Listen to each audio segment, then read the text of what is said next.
అదే గుర్తించి జీవించాలి కానీ అక్షర బ్రహ్మ బోధన అభివేదిలో నా విషయంలో ఒక అర్థమైంది. అలాగే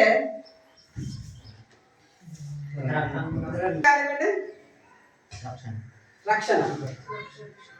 ఇక్కడ మళ్ళీ జరిగిన పని ఇచ్చారు దేనికోసం దోసాలే పింతులే మాటిలో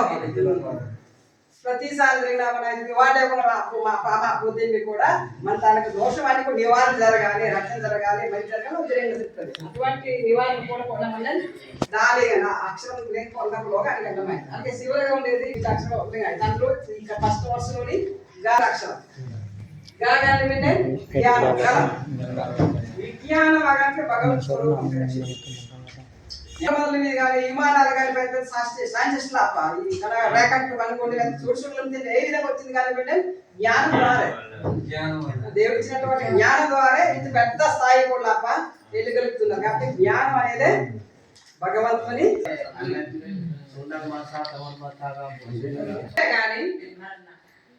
మంత్రాలు కూడా జంతువులు పులులు ఉన్నాయి, సింహాలు మళ్ళీ మళ్ళీ నాణ్యం మంత్ర కానీ మానవత్వం మంత్ర అంటే మానవత్వంతో మనం చెప్పిన జంతువులా కాదు అనుకుంటుకోవడం. మంత్ర అంటే దయ, కరుణ, జాలి, సహాయం, సహకారం, లేకపోతే ఏది మంచి అది మనం సాయం చేయించడం మానవ చెప్పాలి. మండ్రా ఐలేవు కాంతాను మాలేవు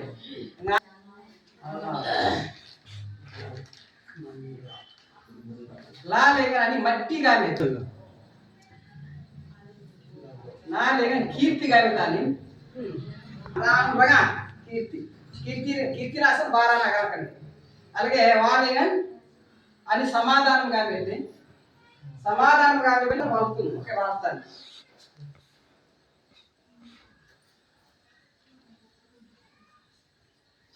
పాలేగన్ జగత్తు కానీ దాన్ని అయితే మండనాసన్, అంగాలనాసన్, నభోనాసన్, ఆనాసన్, వార్తగనాసన్, పూరనాసన్ యంగా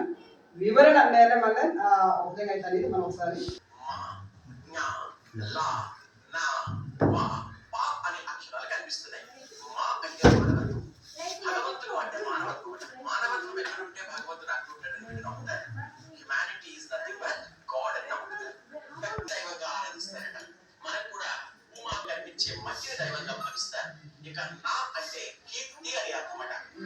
సమాజంలోని మానవదే ఈ జీవితంలో ప్రతి మనిషి మరణించే లోపల ఈ జగత్తులో మనకంటూ ఒక స్థానాన్ని ఏర్పరచుకోవాలట. జగమే భగవద్గీతలోని అక్షర బ్రహ్మ సిద్ధాంతంలో 3వ విభాగంలో ఇదే బోధనాంశంగా మళ్ళీ ఎందుకంటే ఒక అక్షరాన్ని ఎందుకంటే అక్షరంగా సొంతంగా అక్షరం దగ్గర నాకే వెళ్ళదు కాబట్టి ఇవి కూడా చాలా అవసరం. కనాసన్ తర్వాత ఇస్తేనే లభో నా నా అంటే ఏంటి కీర్తి. కీర్తి అంటే ఏంటి ఏదో పని చేయాలి. అనేక రకాల మొక్కలు చెట్లు ఇవన్నీ నొత్తాయి కానీ అందులోంచి కొన్ని చెట్లు మాత్రం మళ్ళీ చెప్పుకుంటాం. ఎందుకు చెప్పుకుంటాం? ఆ చెట్లు మిగతా చెట్లని చెప్పుకోం అంటే ఆ చెట్టు వలన ఉపయోగం ఉంది. దానికంటే పక్షులకో, జంతువులకో, మనుషులకో ఏదో రూపంలో మళ్ళీ ప్రయోజనం మాట్లాడాం కదా. మిగతా పిచ్చి మొక్కలు ఉంటాయి, రకరకాల పనికిరాని మొక్కలు, తీగులు, తీగలు రకరకాలు ఉంటావా అని చెప్పుకుంటావా? ఏదో సమాజంలో మన బాగా ముళ్ళుంతవి ఆవిడ మంచి వాటికి మాత్రమే కీర్తి రకోతి. కాబట్టి ఏదో ఒకటి పుట్టినందుకు ఏదో మంచి పని చేసుకొని పోవాలి దాంట్లో పుట్టినందుకు ఇక్కడ జగత్తులో పూజ మానవ మంచిగా పుట్టిన తర్వాత తెరకి కూడా ఏదో సాధించి వెళ్ళాలి అనేది తెరకి టైం అనుకున్నాయన్నమాట. ఉంచి అనుకుంటుతో పాటు ఉంచి ఆ గుర్తు తీతనమాట తీయలే అవి ఏదే మనిషి ఉంచి పేరు ఉంచినది తీయరు బా ఎరయ్యరు మోజ ఆ జాగాలి ఎరయ్యరు జోమని జోమి ఎరగాలగా పొందుతాయి మరి అదో అంతొక్క పరీక్ష జలంగా మాకు ఆరై కోట ఉంటాయి జాపం అసలు అనమాట. యాగం మరి ఏం చేస్తారంటే ఎరయ్యి అసోసోని ఇంకు లేపు లేకపోతే లేకపో మొత్తానికి జోమి ఎర్రాది కానీ మాత్రం మడి ఎర్ర విజేతి అయితే అన్న మనోగలండి కదా ఇది లభో ఫలేడు ఇలా అంత అనోగలు అనమాట. అయితే జమ్లే జమ్లో కొద్దిగా శివుడు తినలేక ఎర్ర తినమాట. మిగతా వాళ్ళు జోలు చేస్తారు ఈ వంచి అడుగుతారు Wala din na at yaga at mata obling malagte yen ya so yo kayo yagi na maran mata obling karin yen jotte gal ya o gidlaje yen jo le kan ringen gidinte gam le te kan jaga pare de gidinte na mo gidinte are gidinte loge tana galling mare on tiumna gidinte loge ya so son tsela mari ya tiumna gam titte anamata ayana yene mari na itte appu appu kan onjing le ama pass lelam kan Jilin awal pas ka dawan isne ka metayna malapa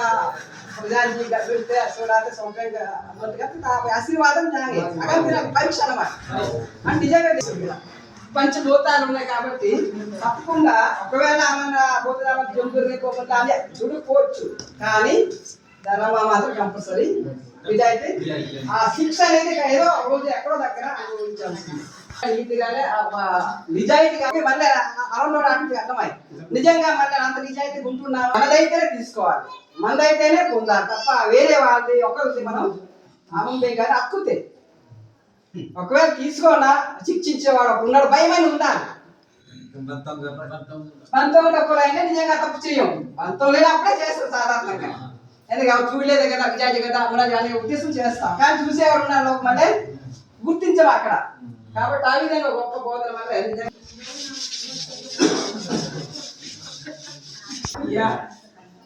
yeah గల్లి బిడ్డ N గల్లి yeah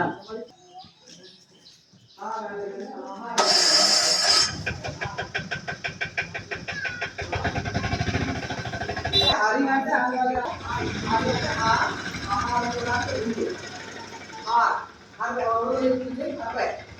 అరే అరే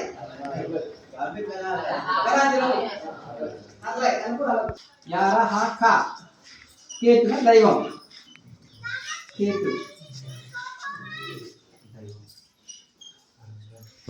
జా జరిగిన అంటే భజన అది ఈ వాక్యాలు ఎలా వర్ణించో చూద్దాం ఒకసారి ఇదే అనే అక్షరాలు కనిపిస్తున్నాయి యా అంటే ప్రత్యక్ష దైవం అమ్మ అమ్మని ప్రేమిస్తే భగవంతుని ప్రేమించినట్టే అంటున్నారు రా అంటే గాలి అట ఈ ప్రపంచంలో మనం బతికి ఉండడానికి కారణమైన వాయువుని భగవంతుడిగా ప్రేమించమంటున్నారు పంచభూతాలను ప్రేమించే సంస్కృతి సనాతన ధర్మంలోనే ఉంది వీళ్ళ దగ్గర ఉంది హా అంటే ఆహారం అంటారు మనం తినే ఆహారం కూడా భగవంతుడితో సమానం అంటారు అందుకే ఆహారాన్ని వృధా చేయకూడదు ఆహారాన్ని దేవుడిగా భావించాలి అని చెప్తున్నారు అన్నం పరబ్రహ్మ స్వరూపం అని సనాతన ధర్మంలో కూడా మనం చెప్పుకుంటాం ఇక ఖ అంటే ప్రత్యేకంగా కేతు కృష్ణ అనే పేర్లతో పిలుస్తారు అంటే దైవం అని అర్థం ఏదో ఒక రూపాన్ని ఆరాధించాలి కాబట్టి వీళ్ళు ఆరాధించేటువంటి ఆ రూపం సాక్షాత్తు అక్షర బ్రహ్మ దగ్గర ఉండే ఆ శిలాఫలకంపై కనిపించే 24 అక్షరాలనే కేతు కృష్ణ అనే పేరుతో వాళ్ళు ఆరాధిస్తూ ఉంటారు ఇక జ అంటే భజన భగవంతుని చేరుకోవడానికి కీర్తనని వీళ్ళు నమ్ముతారు నిరంతరం భగవన్ నామస్మరణ చేయడం ద్వారా ఆ అక్షర బ్రహ్మలో ఉండే అక్షరాలను నిరంతరం స్మరించడం ద్వారా నిరంతరం ధ్యానించడం ద్వారా మనం మోక్షాన్ని పొందుతాం నడవడిక కలిగి ఉంటే భగవంతుడి దగ్గర మోక్షం లభిస్తుంది అని నమ్ముతారు రైట్ క్యారెక్టర్ ఇంటిగ్రిటీ అంటే ఎవరైతే నిజాయితీతో సత్శీలంతో బతుకుతారో వాళ్ళు భగవంతుడికి సమీపమైనటువంటి వ్యక్తులుగా మారుతారని అక్షర బ్రహ్మ చరిత్ర చెబుతోంది ఇక అక్షర బ్రహ్మలో 4వ విభాగంలో ఉన్న అన్నం పరబ్రహ్మ స్వరూపం అన్నం పరబ్రహ్మ స్వరూపం అన్నమే దైవం అన్నమే ఒక దేవుడు కనిపెట్టే దాన్ని మనం కట్ చేసింది అల్లే కనీసం అరకట్టవలసిన అవసరం అనేది ఫ్యూచర్లో వచ్చిన వాళ్ళ నీట్గా మంచిగా గాలి జొల్ల గణేష్ మనం మొత్తం ఇందరి సగం అయితే పారేసింది సగం ఏ జాకు పరబ్రహ్మ స్వరూపి యాగా కడుపు నిండుగా